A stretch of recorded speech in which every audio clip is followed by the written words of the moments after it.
I still think there are disparities in terms of consumption of meat and milk globally. If you go to the African region, if you look at the FAO statistics, that will show exactly what I mean and how can we maintain more the equity in terms of consumption. And those are some of the aspects that we need to address in terms of the carbon neutrality of the world. Thank you.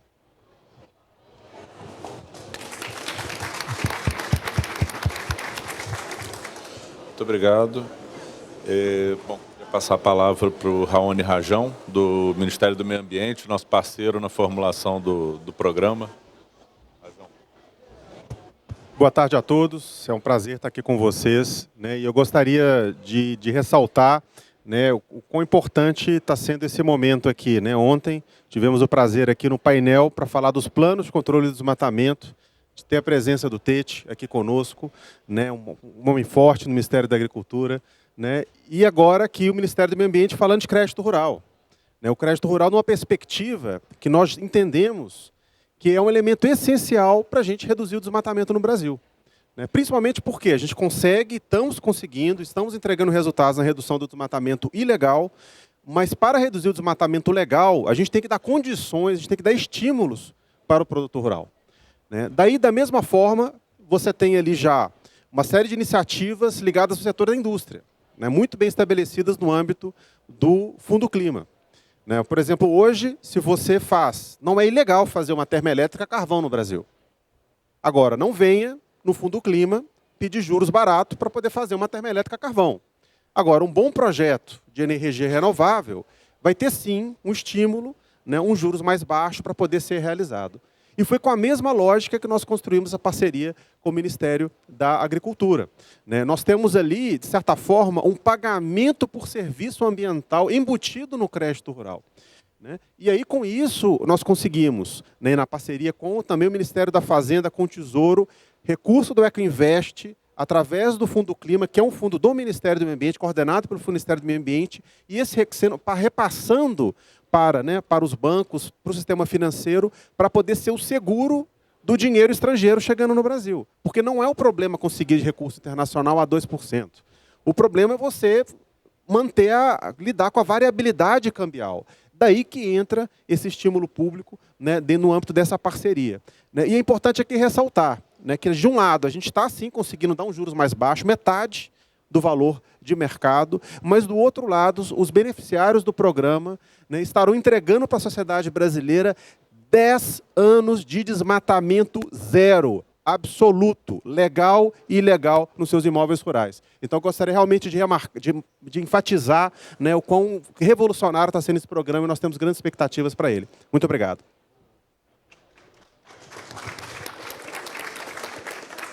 Obrigado, Raoni. Queria passar para o Alexandre Prado, do WWF, que também tem sido nosso parceiro nessa construção. Bom, primeiro, obrigado a todas e todos pelo convite. Antes de começar, eu vou fazer primeiro uma menção ao Carlos Nobre, ele é do nosso conselho, mas obrigado por estar aqui, professor. E também falar de um desconforto, eu estou aqui rompendo uma política interna da minha organização, que eu não poderia estar no painel só com homens. Então, na verdade, é um equilíbrio. Então, eu sei que acontece, é urgente, mas para Belém, espero que isso seja olhado com mais atenção. Bom, dito isso, o WWF é um parceiro mesmo da gente, do Ministério, na configuração desse programa. A gente apoia, a gente tem contribuído com discussões e a gente acha que é um belo de um programa vis-a-vis o que veio da NDC, o que o Brasil quer integrar em termos de redução de emissão. Mas, obviamente, a gente tem sugestões. E uma foi bem lembrado, que seja pelo Coronívia, nas discussões de adaptação, que quando você olha os cenários, que olhem os cenários, obviamente, de adaptação que vai ter que é do Brasil. Né? Isso tem no site do MCTI, está bem detalhado, mas que se olhe como vai estar o país daqui a 20, 30 anos. E se isso complementar a isso, que os objetivos do programa sejam vinculados com adaptação de clima, adaptação climática. O próprio Ministério tem um plano de adaptação de agricultura de baixo carbono, acho que é de uns 3, 4 anos atrás. Quer dizer, você já tem bastante coisa que pode ser, inclusive, ser incorporado no programa. a gente, entre os desafios do programa, a gente acha que tem os desafios de governança, né? Já foi falado aqui também. Obviamente, eu venho de uma organização da sociedade civil. Essa governança, quanto mais transparente, multi-atores for, melhor é para a perenidade do programa. Agora, a gente vê vários desafios e oportunidades. Nas oportunidades, a gente acha que a posição do WWF é que a recuperação das áreas de pastagem degradadas, ela tem, sim, um vínculo muito forte com a descarbonização global. O WWF trabalha com esse tipo de estrutura, de política em outros países. Pode citar um que é mais antigo, que é da Mongólia, que é exatamente numa linha de recuperação de áreas degradadas, olhando assim a questão de mudanças climáticas. A gente acha também que esse é um programa, da forma como ele está desenhado, que ele atende às exigências de mercados que estão se fechando a produtos com alta emissão de carbono, seja na Europa, seja nos Estados Unidos, talvez na China. Então, o Brasil poderia, sim, se colocar a favor desse tipo de olhar, tendo isso como uma oportunidade, muito mais do que como está sendo visto como barreira. Também, deixa eu ver se eu não me perdi aqui nas folhas, né?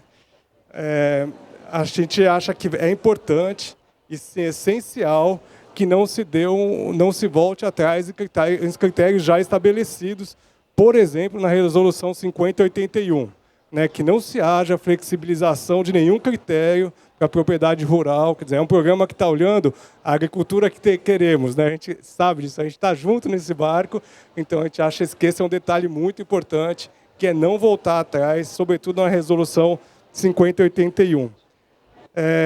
Uma parte que é relevante é em relação a vazamentos, né? Quer dizer, o programa que está sendo estabelecido, ele tem que olhar assim a paisagem, acho que foi o Bernot que destacou isso, o senhor, que é esse olhar sobre a paisagem como um todo para evitar leakages, né?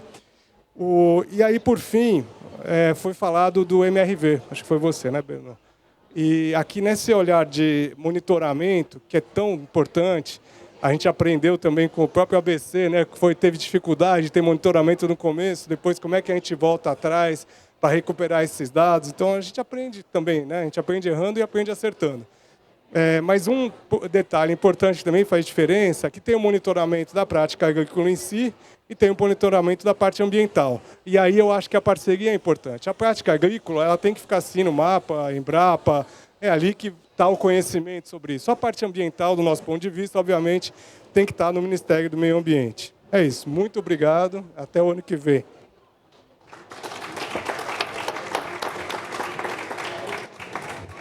Obrigado, Alexandre.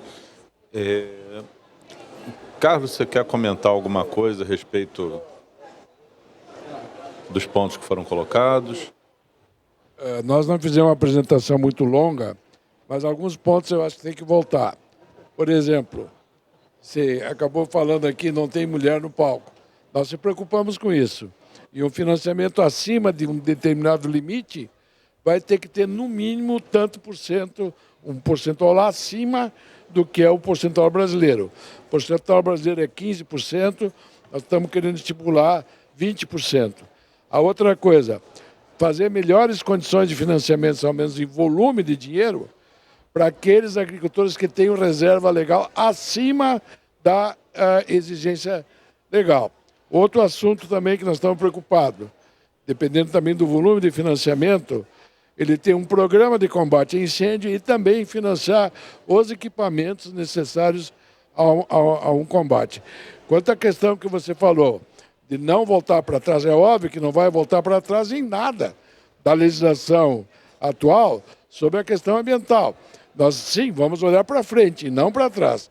E voltando, muito bem falado, para nós, como agricultores, somos o Ministério da Agricultura, não é interessante dobrar a produção de alimento para baixar os preços ou para não trazer nada de diferente. Não tem sentido continuar incentivar a agricultura que vem sendo feita até hoje. Tem sentido ter juro baixo para que tenha muito melhor e que tenha certificado, seja auditada, que possa chegar ao mercado. Nós estávamos falando há pouco no almoço. chegar a fazer um padrão com a China, não com a Europa, que tem um consumo muito baixo, com a China, que tem um volume maior, com padrões de sustentabilidade, baixo carbono, por exemplo. Nós vamos inventar uma soja baixo carbono, carne baixo carbono, e nós atingir os mercados com esse certificado. E continuando só dizendo que nós estamos trabalhando muito próximo ao Ministério do Meio Ambiente, inclusive toda a formulação do programa está sendo feito de comum acordo e consenso com o Ministério do Meio Ambiente. Bom, só fazer um comentário Alexandre, que teríamos mulheres também aqui entre nós, mas infelizmente a agenda não permitiu. Mas era um cuidado que a gente tinha, infelizmente não casou a data. Bom, eu queria abrir para perguntas, se houver alguma dúvida. Professor Carlos.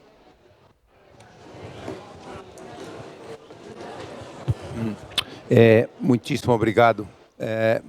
Eu tenho duas perguntas a mesma, né?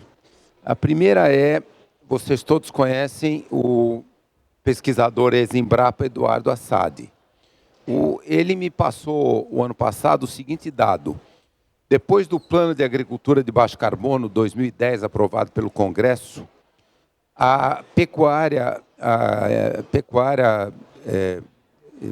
regenerativa, sistemas integrados, lavoura, pecuária, floresta, lavoura, pecuária, floresta, pecuária, 14 anos depois, foi só 11% das fazendas pecuárias brasileiras migraram para esse sistema, dados do Eduardo Assad. E o segundo ponto, eu sou do Conselho de Administração do BNDES, e eu vi que o BNDES dá uns juros muito baixo para quem pega o empréstimo de pecuária e agricultura regenerativa. Já no agricultura e pecuária regenerativa são mais produtivas, mais ambientalmente muito mais sustentáveis. Tudo escrito lá. Os juros é 1/3 dos juros que a agricultura não regenerativa e nem pecuária, 3% só de todo o investimento em agricultura vai para a agricultura e pecuária regenerativa. Eu queria perguntar por quê. Por que a transição está tão lenta, mesmo quando economicamente é muito melhor a pecuária e a agricultura?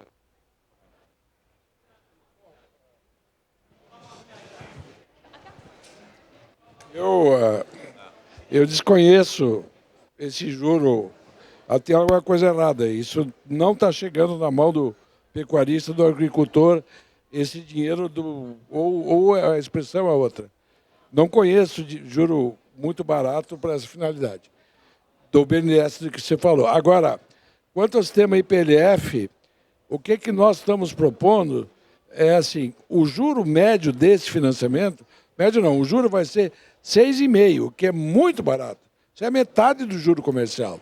Mas, além disso, para determinadas práticas, nós vamos assim, por exemplo, se a pecuária for 4 mil por hectare, nós vamos subir até 6 ou até 7 mil por hectare se ele adotar alguns procedimentos. E um deles vai ser, se tiver IPLF, ele vai ter um valor a mais. Então, o que nós estamos fazendo? Premiando aquele que trouxer práticas mais sustentáveis, e IPLF é uma dessas práticas. Quanto ao financiamento desse barato, realmente tem alguma coisa errada, porque isso não está chegando no campo, alguma coisa está errada sobre esse valor do BNDES. Well, I think the numbers you mentioned, we have similar situation which we have in other regions in Latin America. Without doubt, there are good experiences at a pilot scale, but at a larger scale, we haven't seen the scaling up of this technology with the level as we're expecting. Nevertheless, when you look at what the countries are planning for the NDCs, now that they're increasing their integration of agriculture within the NDCs and silvopastoral systems, etc., we see more public funding, more directed towards advancing and accelerating the implementation. Costa Rica has a NAMA for livestock, NAMA for bananas, NAMA for coffee. Honduras is in a similar situation. Many countries are falling through. But also I would like to touch base now, the private sector is called for action. If there is an awakening call for the private sector, And we see many of these private sector organizations like Nestle, Marfrig, and all these organizations moving in the right step because they are under the pressure to move, to respond. What are the drivers that we are looking for in terms of what consumers are looking for, and what are the global discussion about livestock, and understanding that this is under the debate and the discussion in terms of the contribution to climate change, and therefore the need to take action to change the situation we have. Mais algum? Queria reagir à fala do Carlos Nobre. As finanças, em geral, é o problema. O problema no mundo todo. A gente publicou, dia 19, nossa, o tempo passa tão rapidamente aqui, que é o dia da alimentação, da agricultura e da água, 2 novos relatórios. Um sobre finanças públicas. O título é Climate Related Development Finance, a finança pública dedicada para realmente o clima, baseado nos dados da OECD. A agricultura, ela não é atrativa no mundo todo. Se você olhar 10 anos atrás, da finança climática, 35%, 37% ia para a agricultura, os sistemas alimentares. Vamos ser um pouco. Hoje em dia é 24%. E a curva está... Então, temos que a agricultura realmente ela não é atrativa, porque ela está sujeita a risco. O risco, por causa da mudança climática, vai aumentando. Então, temos que achar mecanismos realmente, então, prêmio, juros baixos, para mudar esse quadro, para realmente tornar a agricultura, de novo, um setor atrativo. E se você olha, o colega do ICA mencionou a partir da contribuição nacional determinada, do CDN e o índice em inglês. Se você olha a ambição dos países, mesmo ela está muito abaixo do que se necessita. Hoje em dia se necessita de mais de 1 trilhão por ano para mudar a agricultura. Então, eu mencionei os fundos públicos, mas os fundos públicos nunca vão ser suficientes. Então, temos que trabalhar também numa outra frente, como usar os fundos públicos como uma alavanca para trazer os fundos privados. Então, isso, o BNDES faz parte, por exemplo, do grupo de Agri-PDB, que é um grupo de bancos públicos de desenvolvimento, que o secretariado é com o FIDA. E isso é uma preocupação que eles estão colocando. Então, espero ver esse quadro mudar para realmente ter mais finanças públicas indo para a agricultura, para também atrair o setor privado, para também investir de volta para a agricultura. Então, um ponto muito bem colocado, o aspecto do prêmio dos juros baixos. Só enfatizando esse ponto, que é importante, existe muito dinheiro lá fora a juros atrativos e que pode vir para o Brasil. Né? Aí são 2 desafios. Acho que o primeiro desafio é a questão cambial, né? Então você precisa encontrar mecanismos, e o outro desafio é a questão reputacional. Né? É arriscado investir na agricultura não só pela questão climática, mas pela questão que você pode estar na capa do Guardian na semana seguinte. Né? Daí a importância de avançar em programas como a gente está fazendo, com um elemento ambiental forte, né? Com integração de dados, inclusive dentro do Banco Central, com transparência de informações, com exigências, de certa forma, bem estabelecidas, porque aí a gente consegue fazer, basicamente, tirar, né, as poucas maçãs podres do cesto, que são pouquíssimas, gente. 2,7% dos produtores do Brasil inteiro têm evidência de desmatamento ilegal pós 2008. Mais de 97% não tem. E isso está afastando a gente conseguir mobilizar investimento em larga escala no Brasil.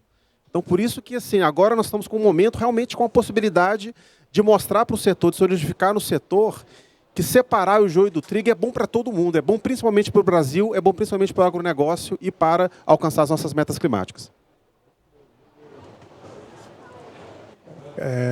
Carlos, eu acho que respondendo diretamente à sua pergunta, quando você olha o plano ABC, né, o programa ABC, que é isso que está no BNDES, ele olha o agro como um todo, ele não é específico para a pecuária.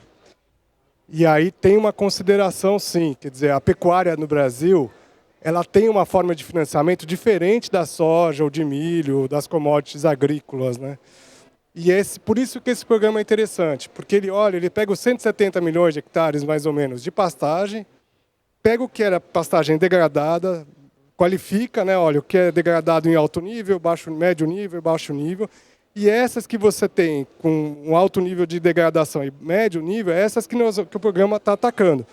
Então, assim, ele olha, então, nessa pastagem degradada, o que a gente consegue recompor com várias alternativas, né? Coisas como soja, agricultura em geral, mas também pode ser SAF, né? Então, o que é muito interessante, obviamente, é da área ambiental, da onde eu venho.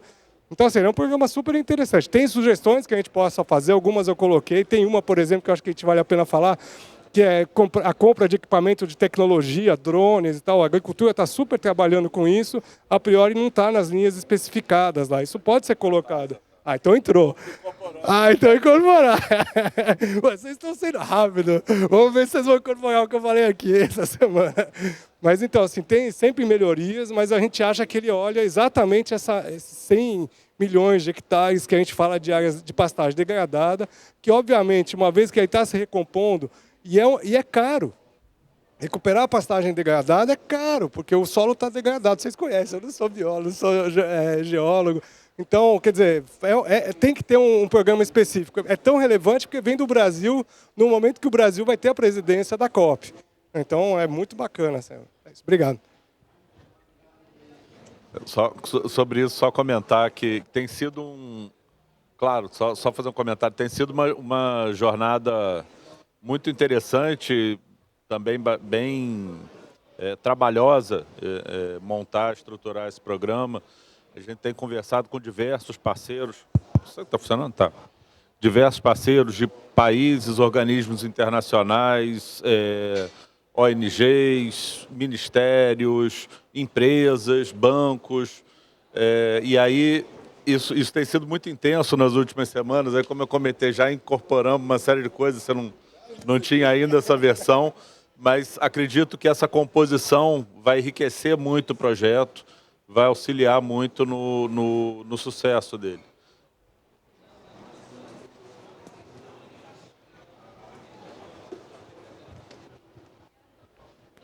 Muito obrigado. Bom, sou Francisco Melo, trabalho no ICA, na sede central. Um comentário muito rápido, realmente. Primeiro de tudo, eu queria parabenizar pela exposição, foi excelente esse painel. E talvez eu queria fazer só um adendo ao que disse o Carlos aqui, porque eu trabalhei no Ministério da Agricultura na primeira fase do Plano ABC, 10, 15 anos atrás. Eu acho que tem um dado muito importante. Ainda que a gente esteja, talvez, nessa proporção, a gente está falando 170 milhões de hectares, como disse o Raoni, e talvez 10% aí esteja sendo utilizado com integração lavoura, pecuária, floresta ou pecuária, floresta. 15 anos atrás, o que a gente tinha era 0,05%. Eu lembro que a gente tinha criado dentro do Ministério uma ferramenta que buscava a linha de empréstimo do programa ABC, e o que a gente tinha era 88 mil hectares dentro da linha identificada como linha integração lavoura, pecuária, floresta. E a meta naquele momento eram 4 milhões de hectares. Então, acho que houve um avanço, tem uma curva de aprendizagem muito relevante nesses últimos 10, 15 anos. E o Brasil teve a coragem de fazer isso, através do primeiro plano multissetorial, através dos diferentes programas que tinham dos ministérios finalísticos. Eu acho que é um grande esforço que merece ser reconhecido. Eu acho que essa proposta que vem apresentada hoje pelo Ministério da Agricultura, Mando Tete, acho que ela é muito importante realmente para posicionar outra vez o Brasil no próximo desafio que vem. Eu acho que todos comentaram temas e pontos que são fundamentais para essa transformação que a gente vem vivendo. Mas eu tenho certeza que isso é fruto e mérito de muito esforço, de muito trabalho, mais que tudo, dos agricultores que estão lá passando por esse processo. Só isso que eu queria comentar. Obrigado.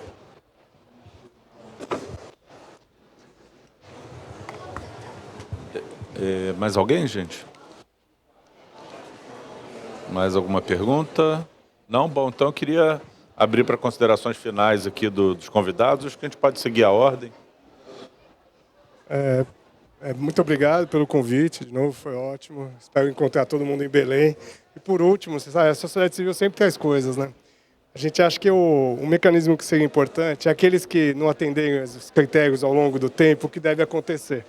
E aí a gente acha que vale, como você está aceitando sugestão, depois a gente manda, mas, por exemplo, exclusão do programa, travar o crédito rural, acho que são coisas básicas que talvez devam ser colocadas lá. Muito obrigado e, de novo, nos vemos em Belém.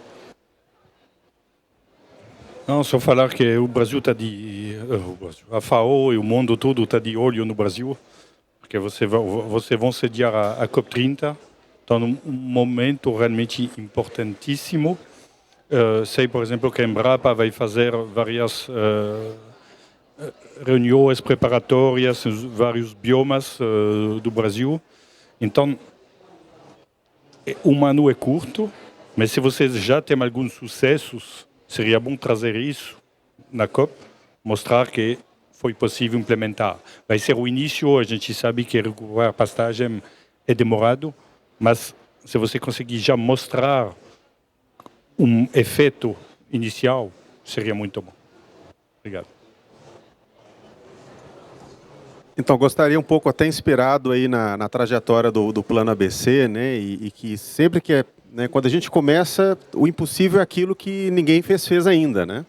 Então, jogando aqui, né, a mensagem para o universo, quem sabe a gente vai estar em 2035 reunidos novamente e com a notícia que a maior parte do crédito agrícola do Brasil vai estar em programas com esse tipo de robustez, entregando para o produtor, né, um juros mais baixo e recebendo para toda a sociedade todos os serviços ambientais que a gente precisa. Well, thank you once again for inviting me to participate in this event. ICA will continue to work with the stakeholders in the public and private sector to advocate the importance of agriculture as a part of the solution to the climate change, presenting the evidence on how to transform a new generation of policies. We are currently developing a new narrative for agriculture, which is considering all these decisions that you're working on.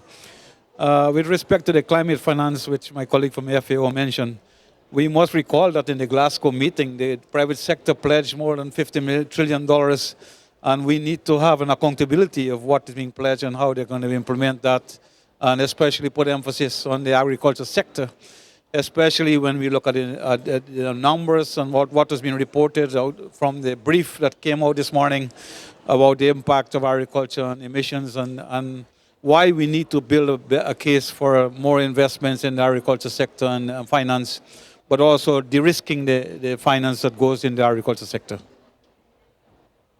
Bom, eu